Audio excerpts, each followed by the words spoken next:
Hi, Body Messiah. Today we're going to cover part 4 of lesson 15, which is the last uh, part in this lesson of those who hold to the teachings of Balaam.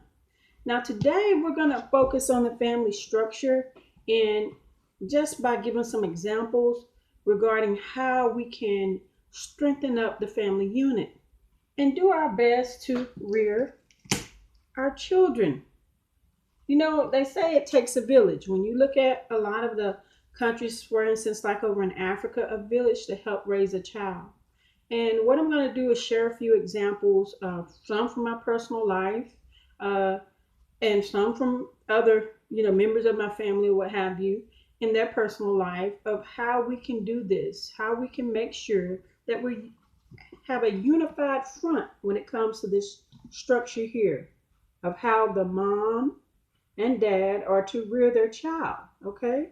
And then reinforcing these different role models that are here, circled around the child, encourage them to be positive, whether they are male or female. So we're going to share a few examples so we can encourage that, and so we can make sure that our children don't get pulled into an arena, like I said, prayerfully, don't get pulled into an arena of promiscuity, and then a realm of confusion, and then be basically overtaken by a worker of iniquity. Okay? What we're trying to do is make this structure here strong as possible so that the child, once they've grown up from being a child to a young adult, they'll have a firm foundation. So as they're going through these different changes in their phases in their young adult life, they'll understand the basis of God's standards and what we are to do our best to uphold, and also understand that if they do um, break some of His commands and statutes, all are not lost. There is salvation through our Messiah, Yeshua HaMashiach. So I want to also go to a scripture here, and this scripture is what God has placed for our Most High God, and our Messiah also said, the disciples also said, where they understood that there was a structure, specifically when it comes to the father rearing their sons. But you can also take this as the mother also rearing their daughters or children also. And so I want to share these two scriptures here so we'll have an understanding of that structure and how we are to enforce it. A lot of people only hold on to that honor thy mother and father, so your days will be long on the earth, which is true. God made that promise. But we also have to understand as parents that we're not to provoke our children. So I'm going to share these two scriptures with you.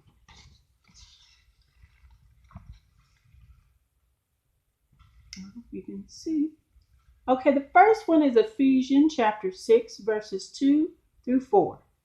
And it states, honor your mother and father, so that it may be well with you, and you may live long on the earth. Fathers, do not provoke your children to anger, but bring them up in the discipline and instruction of Adonai. Now the next scripture is Colossians chapter 3, verses 20 through 21. And it says basically the same thing. Children, obey your parents in every respect, for it is pleasing to Adonai. Fathers, do not provoke your children, so they will not become discouraged. So God knew that there was a level in which the fathers and mothers are to engage with their children as far as rearing them, to not aggravate them, to not be continuously harsh, to not provoke them to anger. That's what it means to me when it says provoking them to anger, continuously aggravating them, picking with them, downgrading them, verbally abusing them, because you'll provoke them to anger, and it will start them off on a shaky foundation where they're going to have anger issues and become hostile and outbursts of rage because they've been continuously provoked to anger by their parents. And that can be either father or mother. So God is saying, don't provoke them, okay? Raise them in His standards. That's all you're supposed to do. Make sure you make clear that firm foundation for them so as they grow older, they'll be able to hold on to the standards of the Most High God. He requires commitment, not sacrifice. Okay? And this also goes for the parents that are overzealous when it comes to the Lord, in the sense that everything they say and do is to continuously bash the child when it comes to scriptures. Okay? They may not be verbally cursing and saying negative things to the child, but using scriptures to always pick and prod and condemn and downgrade. That works in the same adverse way in pushing that child away from the standards of the Most High God. If they got a parent that is constantly beating them, like I said, over the head with biblical scriptures, okay? Let them live, teach them the standards, and give them the opportunity to build trust and grow closer to the Most High God. But don't stand there in the gateway and continuously bash them with scriptures and downgrade them and criticize and belittle them, okay? Do not provoke them to anger, all right? Now, I want to give some examples when we talk about the structure of rearing the child in the best way possible. And first, I want to mention, for example, how we view this chart here. Okay, those who work intentionally against the standards of God. We have people who are not on this side of the workers of iniquity, who are intentionally working against the standards of God. They're here. We're here. We're always continuously working to follow the example of Yeshua and God's standards. So I'm going to give an example, because the reason why is we're in a political atmosphere now where in America, the Democratic Party, which is viewed as being liberal, is in control. And so I believe the reason why the Most High pushed me to make sure that we're clear about his standards is because they glorify, sexual immorality, no matter if it's homosexual, fornication, or what have you. Okay? Women's feminism turned into something that involved women just being loose and wild, just as wild as the men. And it's not right, neither one, in the standards of the Most High God. And so we need to make sure that we reiterate within our own household of the structures and the standards of the Most High God. Don't lend our child over to Hollywood or Hollyweird, because we know they're pretty twisted, okay? They are not stable themselves. So don't lend over to all these people in Hollywood who say a child should be able to choose a child, right? A child, their sexual orientation. When a child supposedly is not supposed to know about things like that, not unless they're being exposed to too much at too much of a younger age. Now, by the time they turn teenagers, they're middle school age, they need to understand where babies come from. But a child is not to be put in a position where they're determining this aspect of their life for the rest of their life, okay? Don't believe Hollywood. Now, God has raised up a few people in Hollywood who are, actual Hebrew descendants based on their DNA. They may not be woke to it, may or may not be. And I want to use these two men as examples to understand where we are here, okay? And the two examples I'm going to use is Tyler Perry and Spike Lee, okay? A lot of people get angry and they're mad at Tyler Perry because in his movies, he has this character named Madea, and he dressed up as her, and it's like a female matriarch in the family that's very strong. And people get up in arms and say, this is foolishness. He shouldn't be dressing as a woman, which is true based on scriptures. He shouldn't be, okay? And one of his biggest critics was Spike Lee. Spike Lee would say that's just foolishness and foolery in the industry to make Black people look, docile, I guess, So he was one of his critics. And so I remember looking at that conflict going like, I really like the Tyler Perry movies, and I make it clear to my children, no man should be dressing up like a woman and vice versa. No woman should be dressing up like a man. But the biggest pull that those movies, the Madea series, have is they address stuff that Spike Lee and anybody else who produce movies, no matter they black, white, brown, whatever color, they never address. In the Tyler Perry movies, they address molestation. They address family turmoil. They address all types of dysfunction that I have seen throughout my life in various families and within my own. There is not an aspect in each one of his movies that I can say that I have not seen in an actual real life experience. Okay. So, because he exposes that family dynamic in the turmoil and how they're still supposed to try to unite and hold together for the good, this is what I believe is the reason why God has allowed his platform to be elevated to the point of basically being as popular as it is. Because everybody has found, especially in the black community, especially in the South, that character Madea. I have an actual grandmother on my dad's side whose name, literally her name was Madea. We called her that. Well, her name literally was Sadie, but we call her Madea. That's our name for her. So we have these strong characters, and on my mom's side, strong female characters like that. Y'all gotta understand the descendants of Israel, the descendants of Africans and African slaves have come through so much turmoil through slavery and oppression, and how the family dynamic was torn apart, and our strong men were basically their system, the beast system, has done its best to suppress and destroy. That there were strong women and are like that character. Okay, so that's why it's relatable. It's relatable because of the sexual abuse it exposes, of children being abused, 12, 13 years old, getting pregnant, and different things like that happen. And the women are trying to hold the family together. You got the crazy character Joe, who is off the chart. You know that Tyler, I think, modeled after his own father and maybe uncles. But you have those type of characters. Now, when Spike Lee was criticizing him, I'm like, really? How can he criticize, him drastically? Because even though he has a true issue with him dressing as a woman, let's look at Spike Lee's movies. Okay? The one movie I know that I liked that he did and I love was the documentary, basically the autobiography of Malcolm X. But let's take a look at all his other movies. Let's look at Girl 6. Let's look at School Days. Okay, let's look at all Jungle Fever.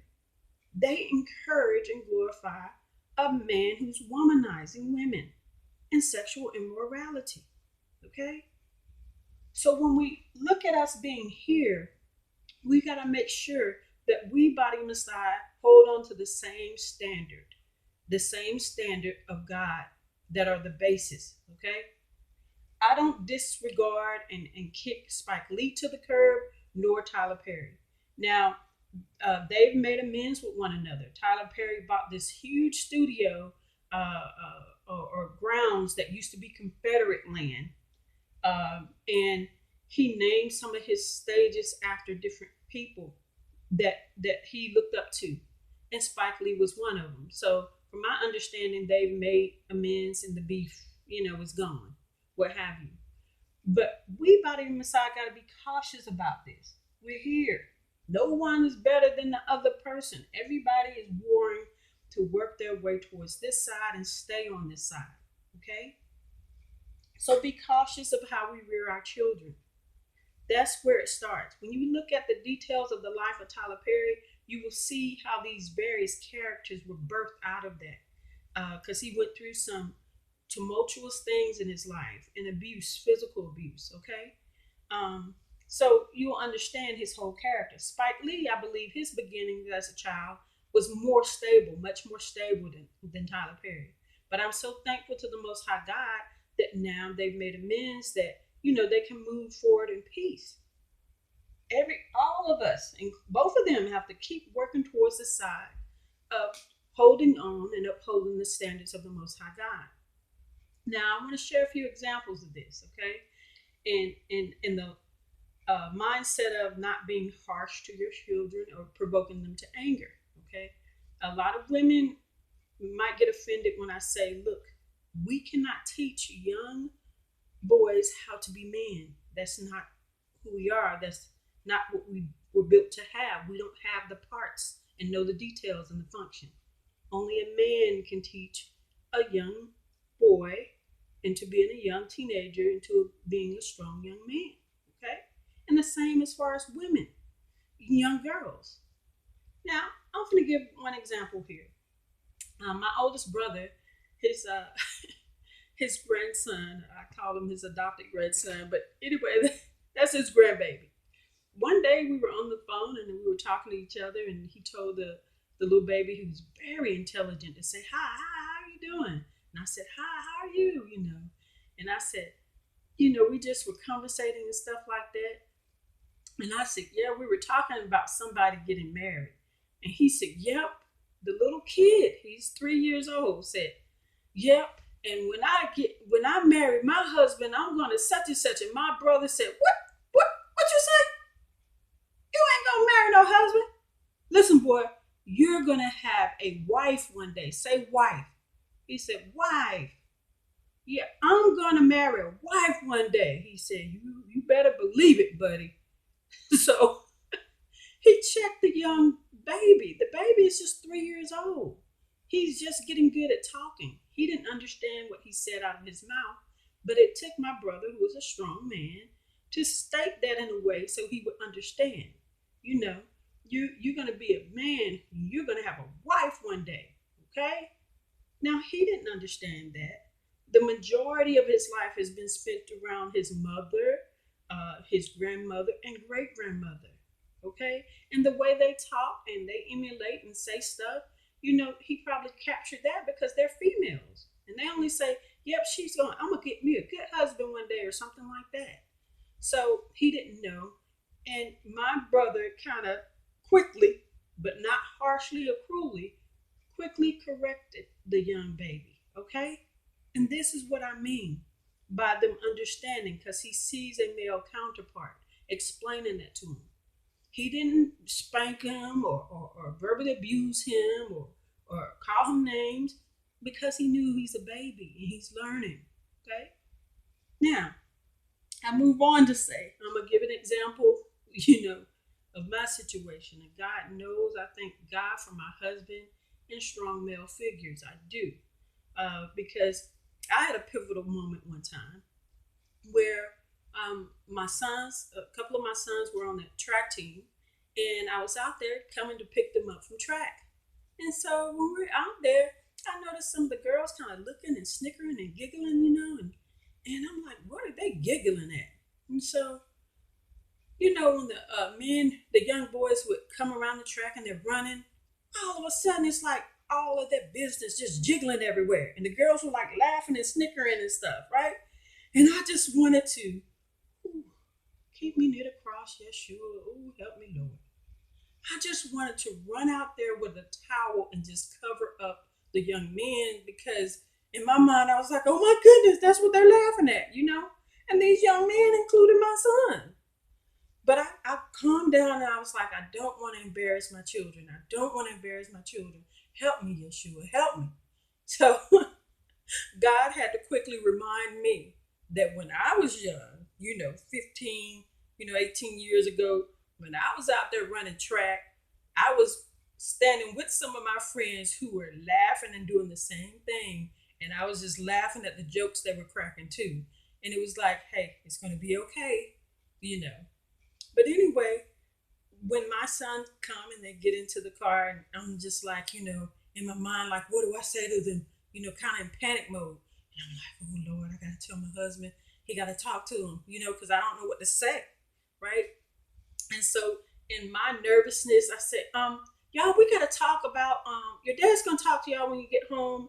And it seems like because of a certain situation, y'all need some more gear with your track outfit. And they were like, what type of gear, Mom? What are you talking about, gear? I said, it's like some of your apparel, your clothing. Like, I guess like the football team. I guess it's like a jock strap. And they were like, what? That's for football players. We were on track. I was like, well, that's okay. Your dad will talk to you later. Because I'm panicking, right? Straight up panicking.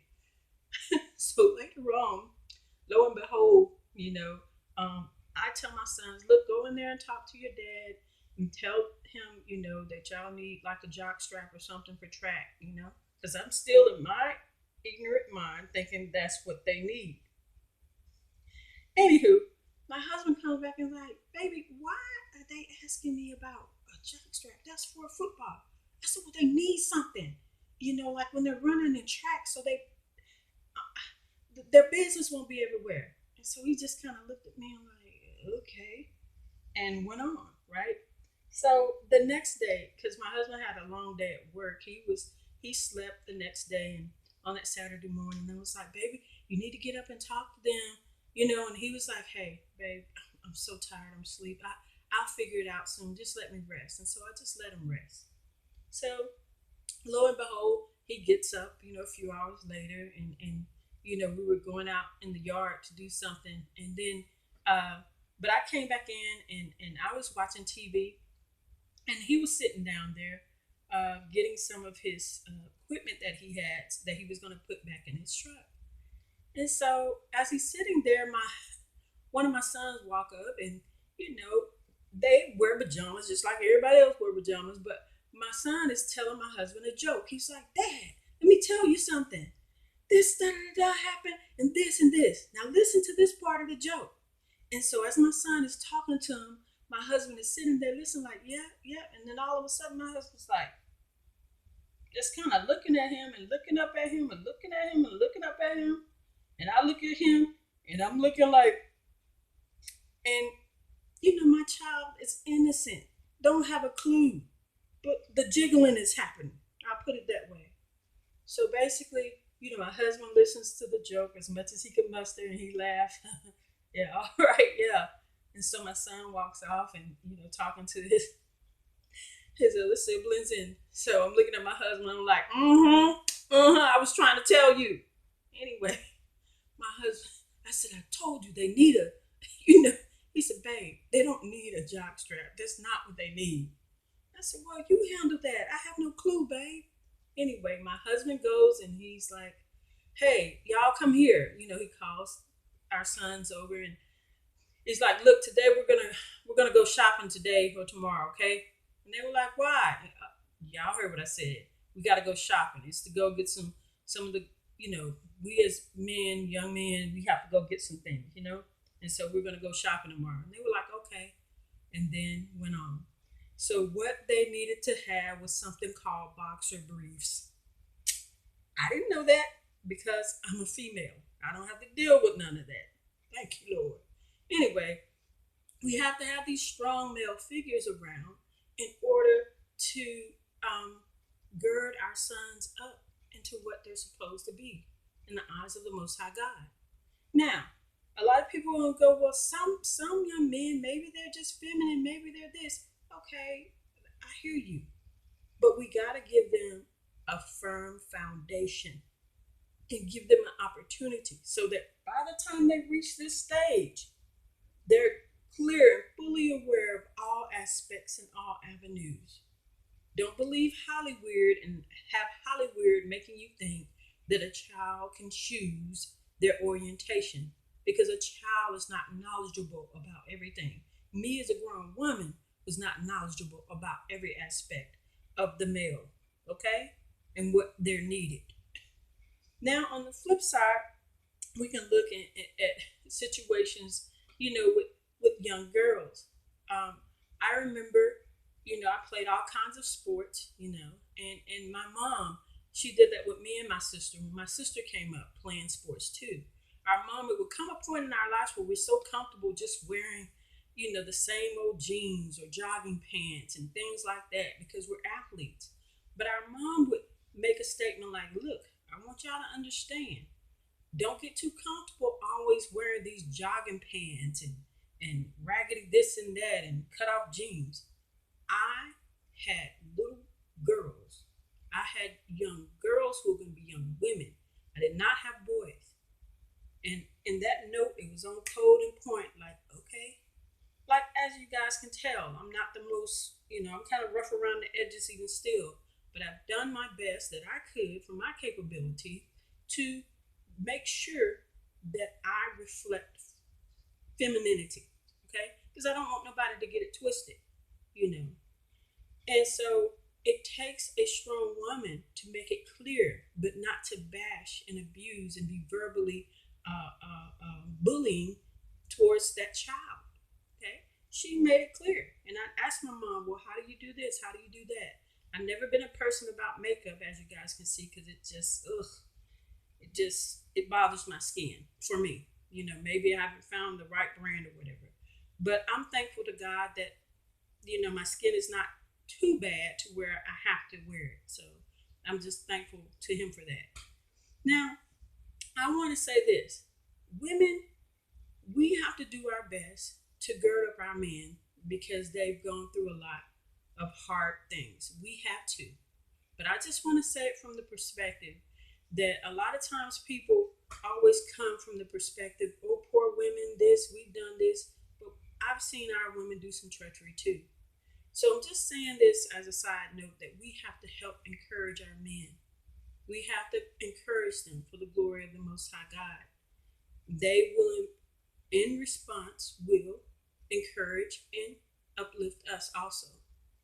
Now, I want to give an example of a family member of mine, a cousin, very strong male figure. I remember he went through a hard time one time because he had lost a job that he had for a few decades, and he was kind of discouraged. And like I said, as a woman, I don't know what men are going through, but I can only take from male examples or male leaders. And there was a minister. His name was Ron Carpenter. He had some series that was like what it takes to be a man, or be like a man, or think like a man. Anyway, he had this series, and I remember flipping through the channels one time, and I watched a couple of them, but I remember one that he had on there, and I used it to encourage my cousin, and I added something to it because Ron was giving an example of an eagle, a female and male eagle. The female eagle, what she would do in order to determine if this male eagle is strong enough for her as far as a mate, or a husband or what have you, she will go and grab like a stone in her beak and fly up, and then drop it. And then that male eagle flies down, he catches it just to show her I'm strong enough to catch it, right? So then she'll go and she'll get a twig or something and she'll grab it and she'll fly up and then she'll drop it. And then that eagle will go and male eagle, and he catches it like, I got this too. Then Ron said that the female will swoop up, and act like she's going on a free fall. I hope I'm explaining the story right. And as she's falling, that male eagle will swoop over and grab her to let her know that I got you. I can carry you. I'm strong enough. And I was saying to my cousin that you've been such the epitome of strength in helping your family before, your central family, your siblings who are going through a hard knock life when you were young. And now you're helping to gird up your wife and her children as you're growing older. Understand that this is you. You're that strong eagle. But then as a man, you may be thinking, well, who's there to carry me? And I said to him, the Most High God got you. He loves you with an everlasting love, and He's the one that's going to carry you through when you feel that you're too weak and the burden is too heavy for you to carry the load for the family.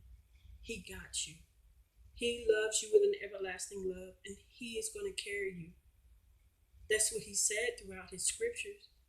Just trust Him. Trust Him with your whole heart. And on that note, my cousin kind of breathed a sigh of relief, and it was like, it's like, wow, I never thought of how hard it is for a man to go through these things and to understand these burdens, but to never think in the back of his mind, this is my obligation, this is what I got to do. And then sometimes they forget and lose sight that the Most High God, the creator of the universe, have them and will carry them. God chose man to breathe life and to create first in his image. So he got you. You just have to trust him and be reinforced by that.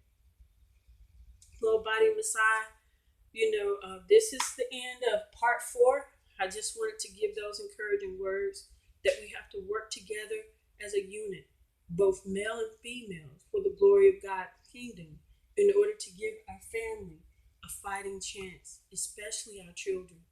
And so, even if you might have had a hard knock life at an earlier age and gone through things, always know God is your rock, He is your shield, He is your firm foundation.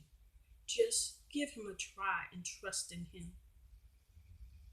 I know it's easy when things are good, but I guarantee you it's the best when things are hard and bad. Trust Him and look to Him for your counsel. Well, this is the end of part 4. I think I'm going to move on to some of the Messiah's bodies lesson. And I hope you're able to join me. And like I always say, may Adonai Elohim cover and surround you and your family, shield and protect you, and envelop you all in His shalom peace. Bye.